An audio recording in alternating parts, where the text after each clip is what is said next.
Olá, meu povo, Shalom.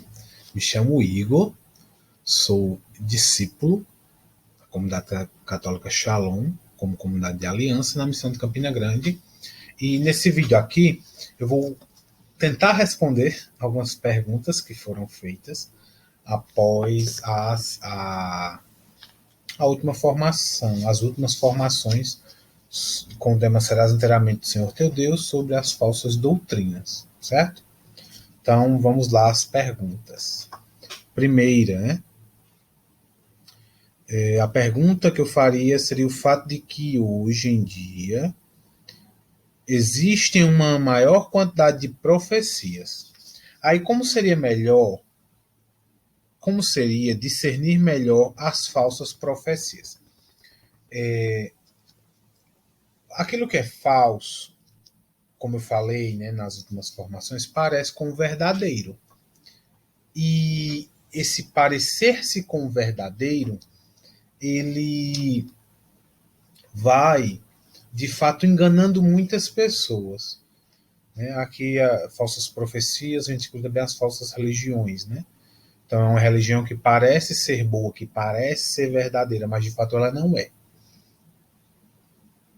Para discernir, é preciso do dom do discernimento, dom do Espírito Santo, um método também, né, proposto por Santo Inácio de Loyola, fundador dos jesuítas.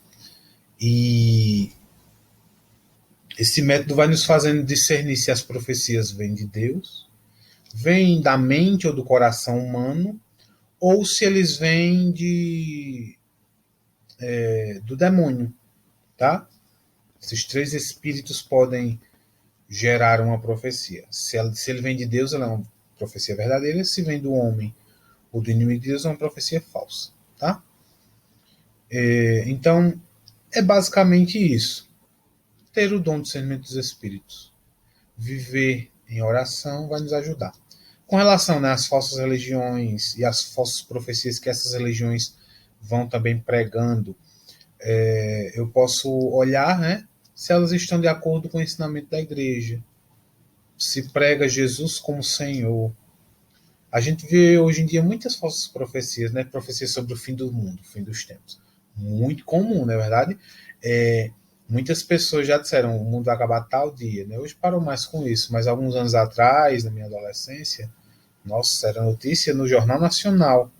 Era tal pessoa, né, tal grande líder, diz que o mundo vai acabar. Tem algumas tragédias, né, em algumas seitas, algumas religiões, ou falsas religiões, também aconteceram mediante esse achar que o mundo ia de fato acabar. Então, para discernir melhor essas falsas profecias é isso. Com relação às profecias na oração, né, a gente está no momento de oração e alguém fala alguma profecia. Aquela profecia ela pode ser confirmada ou não. Isso não diz que é uma falsa profecia, se ela não for confirmada. Por exemplo, uma profecia pode ser confirmada no meu coração sem que eu precise dizer que confirmo aquilo. Então, não é porque ninguém confirmou, ninguém disse eu confirmo, pois a profecia, que aquela profecia não foi verdadeira. A gente também tem que ter cuidado, né? Para não cair nesse engano, achar que uma profecia só é verdadeira se alguém confirmar. Não. Ela é confirmada também no coração das pessoas. E isso não deve causar também nós medo de profetizar. Se a profecia ela vinha da minha carne, né, da minha mente humana, da minha cabeça, ou do demônio, ela não persistirá, ela não gerará frutos. Ela vai cair por terra, como a gente fala. Então, é isso o discernimento. Acolher as profecias e ficar com o que é bom, né? O apóstolo Paulo nos ensina. Então, para discernir melhor as falsas profecias, estando em oração e buscando e pedindo a Deus o dom do discernimento dos espíritos. Aí a pessoa continua a pergunta, né? Para quem teve contato com qualquer prática dessas, no caso das falsas religiões ou das seitas, mesmo que sejam livros, que não sabia que poderia causar mal, como seria o processo de descontaminação além da confissão? Primeira coisa, reconhecer, né? Aqui, mais uma vez, né, eu reitero, nós não estamos falando das pessoas. Não estamos julgando as pessoas, condenando as pessoas, levando ninguém ao inferno. Não. Estamos falando a verdade, estamos esclarecendo pontos de acordo com a doutrina católica, a qual livremente Deus quis, né, dar, mas livremente eu escolhi crer. Certo? Então, com relação a esse processo, vamos dizer assim, de descontaminação que a pessoa fala aqui, a primeira coisa é renunciar. Então, eu preciso renunciar àquilo que eu fiz, seja consciente ou inconscientemente. Por exemplo, se quando criança, né, eu fui levado em algum desses lugares, centro espírita, para vir rezar por mim, macumba, né, algumas rezadeiras também, que são macumbeiras lá, algo desse tipo, que existe, né, eu preciso renunciar. Eu não vou renunciar pela pessoa que me levou, por exemplo, eu renuncio por mim. A renúncia ela é individual. Então, a descontaminação começa aí, renunciar. Se eu ler algum livro, eu renuncio em nome de Jesus, o livro tal, a qual eu li, Senhor, sem saber que não era da tua vontade, não era do teu querer. Certo? Então, basicamente é isso. É a vivência da renúncia. O conhecimento da verdade nos leva a uma prática. E no caso das falsas doutrinas, a nossa prática é a renúncia. Não é a condenação, não é condenar as pessoas, não é sair gritando no meio do mundo que aquilo é falso, que aquilo é mentiroso. Não. É de fato renunciar na minha vida e querer acolher e querer deixar o senhorio de Jesus, estar presente e tomar de conta da minha vida. Tá? Então aí vai acontecendo essa descontaminação, que ela vai acontecendo de uma forma tranquila, de um modo geral, tá, gente? A gente muitas vezes associa descontaminação a grito, a choro, né? Vai fazer lá, alguém vai rezar, né? Por algo desse tipo, uma missa de cura, uma oração de libertação, e tem que ter, né? A pessoa tem que espernear, isso não é necessário, né? Lógico que dependendo do grau de comprometimento da pessoa com a falsa doutrina, isso pode acontecer. Mas a descontaminação, ela é espiritual. Então, muitas vezes, de maneira visível, de maneira palpável, eu não vou ver essa descontaminação. Mas no meu coração, na minha alma, no meu espírito, ela vai estar acontecendo sim. E ela será eficaz sim. Por quê? Eu busquei os sacramentos, né? A confissão, a Santa Missa, a adoração eucarística. Busquei renunciar livremente a essas práticas e ter Jesus como Senhor da minha vida. Outra pergunta, né? Sobre o vídeo que tive curiosidade. O protestantismo também é uma falsa religião pseudo-cristã? Então vamos lá, né? Sobre o protestantismo. Então, o protestantismo ele é um movimento reformador que surgiu no século XVI, que quis reformar a igreja. Hoje, o protestantismo surgiu em 1517, né? Lá por meio de Lutero. Hoje existem milhares de denominações independentes umas das outras. E elas se distinguem do protestantismo tradicional, certo? Então, o protestantismo não é considerado uma seita, mas é considerado uma heresia. Aquilo que foge do todo, que está fora do todo, fora da comunhão com o todo, que é a igreja católica, católica universal, que crê no todo, na verdade revelada. 2000 anos. Interessante, gente, que o protestantismo só surgiu em 1517. Até aí, não se existia igreja protestante. Não se existia. E a gente tem que entender que, será que Jesus abandonou a igreja durante 15 séculos? Deixou abandonada até criar, até inspirar, segundo alguns, né, inspirar Lutero? Eu acho que não, né? Jesus disse que estaria sempre convosco, todos os dias até o fim dos tempos. Então, esse intervalo de 15 séculos sem Jesus estar conosco é um pouco estranho, né? Na visão protestante. Então, As igrejas protestantes são consideradas igrejas cristãs. Dentro do protestantismo hoje existem muitas seitas, e essas são pseudo-cristãs. O protestantismo tem um protestantismo tradicional, que essas igrejas tradicionais elas têm alguma certa comunhão com a igreja católica, diferem-se sim de alguns pontos que eu vou falar aqui para vocês, mas existe um diálogo naquilo que nos une, em uma parte da fé que nos une, certo? Então, as igrejas tradicionais protestantes são basicamente três: a igreja luterana, a igreja calvinista e a igreja anglicana, tá? Então, entre essas igrejas principalmente e outras, entre essas igrejas, né, e a igreja católica, há um diálogo interreligioso. Existem algumas outras, né, também conhecidas, o congregacionalismo. Então, são aquelas igrejas congregacionais que a gente conhece, que também são igrejas do protestantismo tradicional. A confissão batista e a metodista. Então, as igrejas batistas, primeira igreja batista, as igrejas batistas mais antigas, e a igreja metodista. Essas igrejas, elas, apesar de diferirem da doutrina em alguns pontos da igreja católica, essas igrejas têm uma comunhão. Inclusive no Brasil, né, existe o Conselho Nacional de Igrejas Cristãs, onde está a igreja católica e essas igrejas que eu falei para vocês. Então existe uma certa comunhão.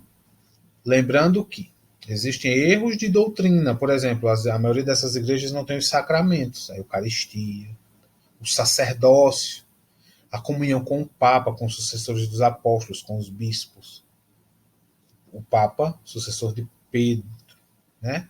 Os outros bispos, sucessor dos outros apóstolos. Então, elas são igrejas, são cristãs, mas elas não estão na comunhão com a igreja católica, tá? Aí tem as outras, o protestantismo moderno e o neopentecostalismo. Então, a Igreja Universal do Reino de Deus, a Igreja da Graça de Deus, todas essas aí já são chamadas de igrejas, mas a maioria delas são seitas, porque desvirtuam totalmente do cristianismo tradicional, do protestantismo tradicional, né, e do catolicismo, certo?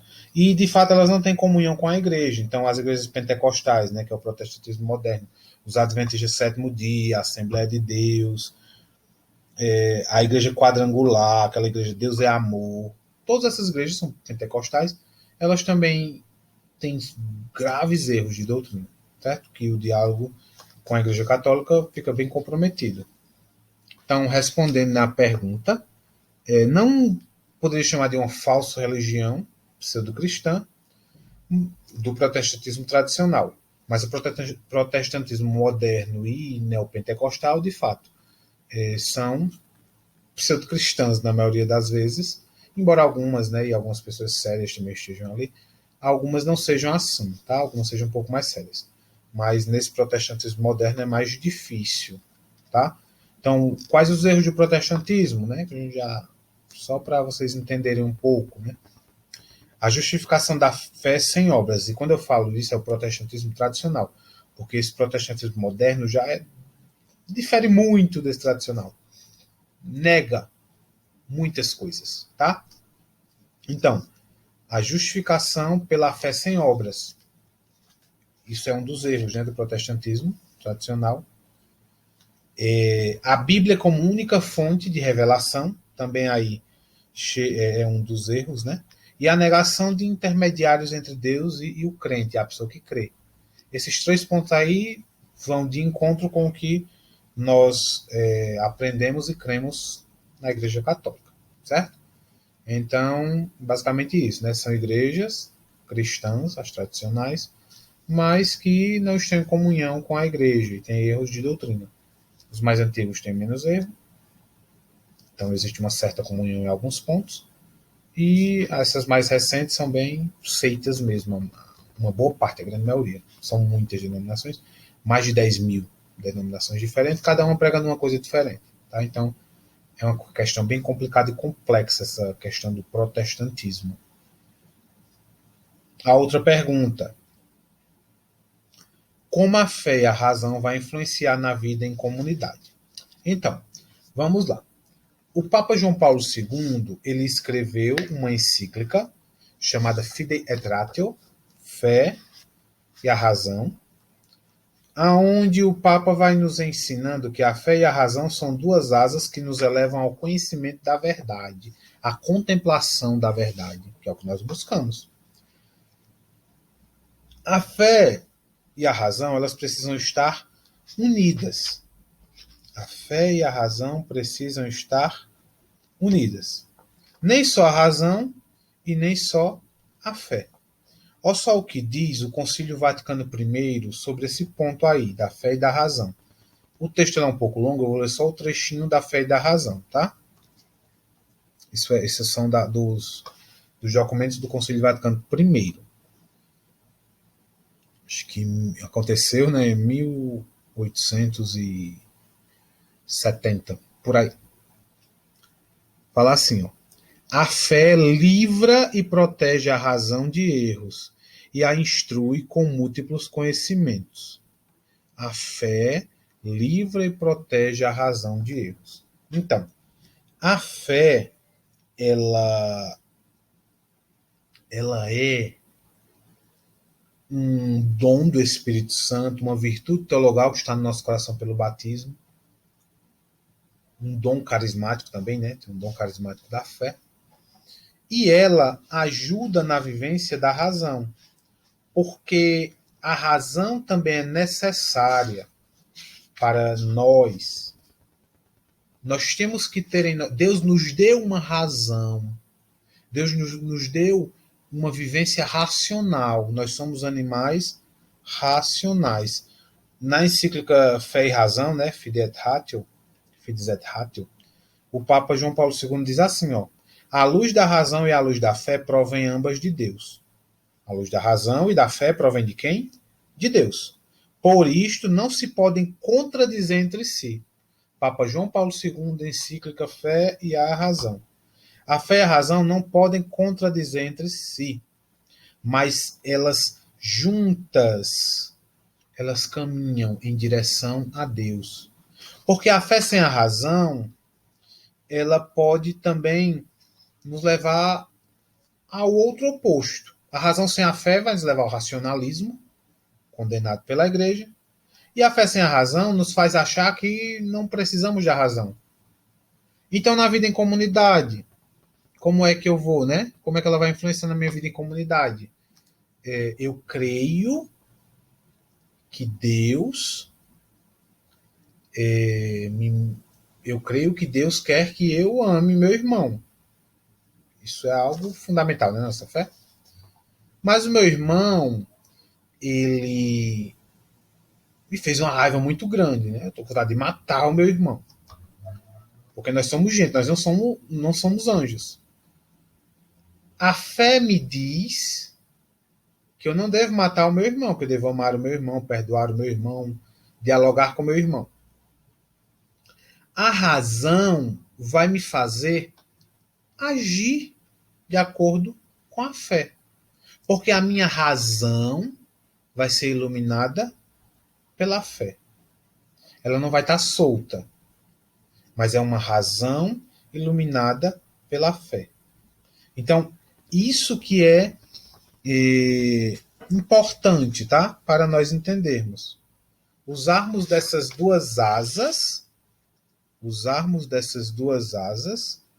para que nós possamos crer e ter uma fé madura. A fé madura é essa. É uma fé racional. É uma fé inteligente. A fé não é irracional. Jesus falou, e nós cremos, né, que se teu olho te faz pecar, arranca-o. É melhor ir para o céu só com o olho. Aí depois, se um membro teu te faz pecar, arranca-o. Então, a fé manda eu arrancar, né, esse membro. A razão vai me fazer entender o que Jesus está falando nessa passagem. Isso é também outro uso, né, da razão. É outro uso da razão.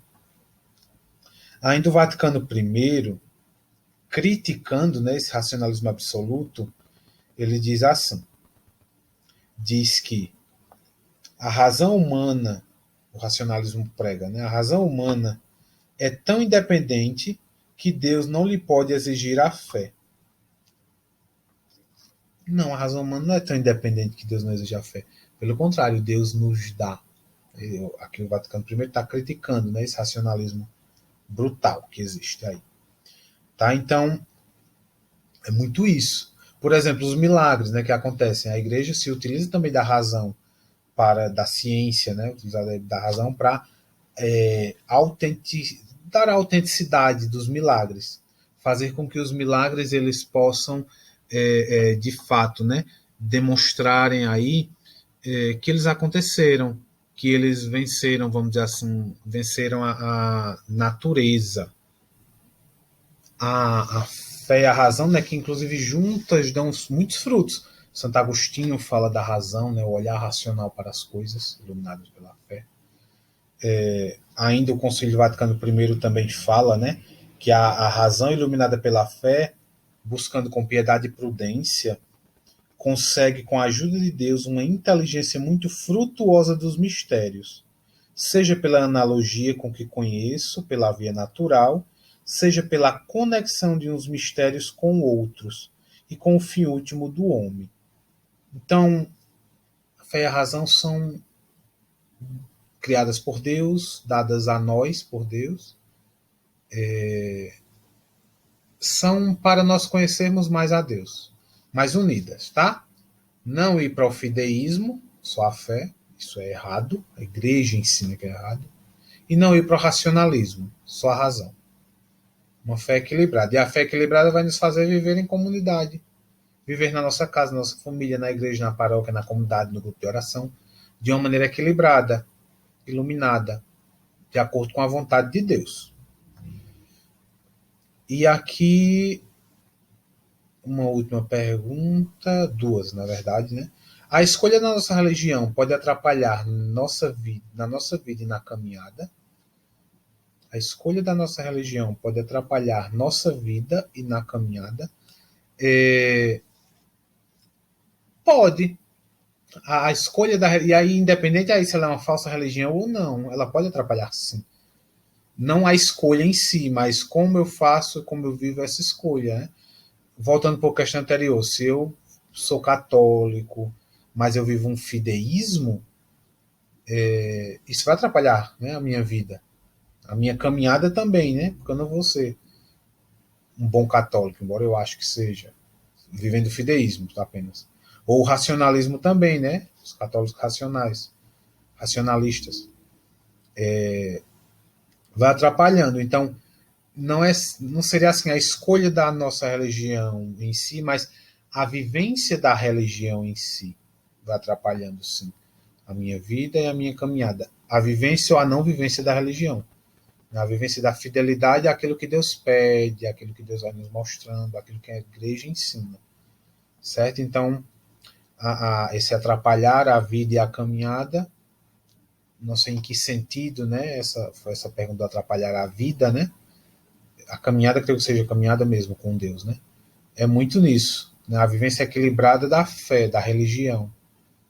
Os fariseus eram religiosos, os fariseus eram grandes conhecedores das verdades de fé, mas eles não tinham aquilo cunhado, né? Aquilo não estava, vamos dizer assim, tatuado, marcado no coração deles. Era mais uma coisa de aparência. O próprio Jesus vai nos falando isso, né? E já entrando na próxima pergunta, como descobrimos os falsos cristãos? Existem os falsos cristãos que são falsos cristãos porque não sabem, né, que são falsos cristãos, que são aí dessas falsas religiões. Então, assim, eles vivem um engano. Alguns, né? A maioria são enganados e acham que estão certos. Então, e como eu falei, nós não estamos aqui julgando as pessoas, condenando as pessoas, mas falando aqui a verdade. E os falsos cristãos que estão, né, em religiões cristãs de fato, católicos ou protestantes, mas não vivem os ensinamentos como Deus ensina, como a igreja pede, ou vivem apenas de maneira externa. Algo aqui importante nessa pergunta. Eu não preciso estar vamos dizer assim, querendo descobrir quem é falso cristão. A Igor é um falso cristão, porque ele está aqui gravando um vídeo que pra gente falando das coisas aqui de Jesus, mas é ruim, não vale nada. Olha. Faz tanta ruindade no meio do mundo que só Deus na causa. Então, a outra pessoa, vamos assim dizer isso de mim, ou chegar a falar algo, né? E dizer, eu vou procurar, eu vou querer saber, eu vou descobrir. Não vai mudar. Eu querer saber, fulano é um falso cristão, eu vou querer. Como é que eu vou descobrir se ele é um falso cristão? Eu vou estar perdendo tempo, né? Porque na verdade só quem julga é Deus, as intenções do coração. Existem pessoas que aparentemente são muito boas, mas pode ser que não sejam boas. Eu vou saber disso? Não. Um dia tudo será revelado, né? Nada há de encoberto que não seja revelado, Jesus falou isso. Mas eu preciso viver a minha vida buscando ser um verdadeiro cristão. Para que os falsos cristãos, iluminados não por mim, mas pela luz de Deus que há em mim, eles possam querer também ser verdadeiros cristãos. Para que não sejamos cristãos de aparência, né? Cristãos simplesmente da lei. A lei, ela é importante, ela existe, mas a lei, iluminada pela caridade, iluminada pelo Espírito Santo, ela existe para a nossa salvação. Tá? Então, essa questão aí dos falsos cristãos é muito isso. Os falsos cristãos, os falsos profetas que existem aí, eu posso, evidentemente, descobrir para não segui-los, mas as pessoas que podem conviver comigo, eu não posso, né, não devo estar buscando esse tipo, assim, querendo descobrir isso, né? Mas os falsos cristãos que estão aí pregando em nome de Jesus, sendo uma coisa falsa, eu preciso, né, buscar e conhecer, que é muito aquilo que a gente já viu nas últimas formações, né? Vão negando as verdades da igreja, né? Vão fazendo interpretações bíblicas muito peculiares e próprias, que fogem daquilo que a igreja ensina há 2000 anos, fogem daquilo que os papas interpretam, fogem daquilo que os teólogos católicos, os santos interpretam. Esses são os falsos profetas ou os falsos cristãos, que nós não devemos buscar. No mais, devemos lutar, né, para sermos verdadeiros cristãos, que conhecem a verdade, têm um conhecimento e vivem esse conhecimento. Não apenas conhecem, mas conhecem e vivem, certo? Então, essas foram as perguntas que tínhamos para responder. Espero ter conseguido responder minimamente essas perguntas e que Deus abençoe e até um próximo vídeo. Shalom.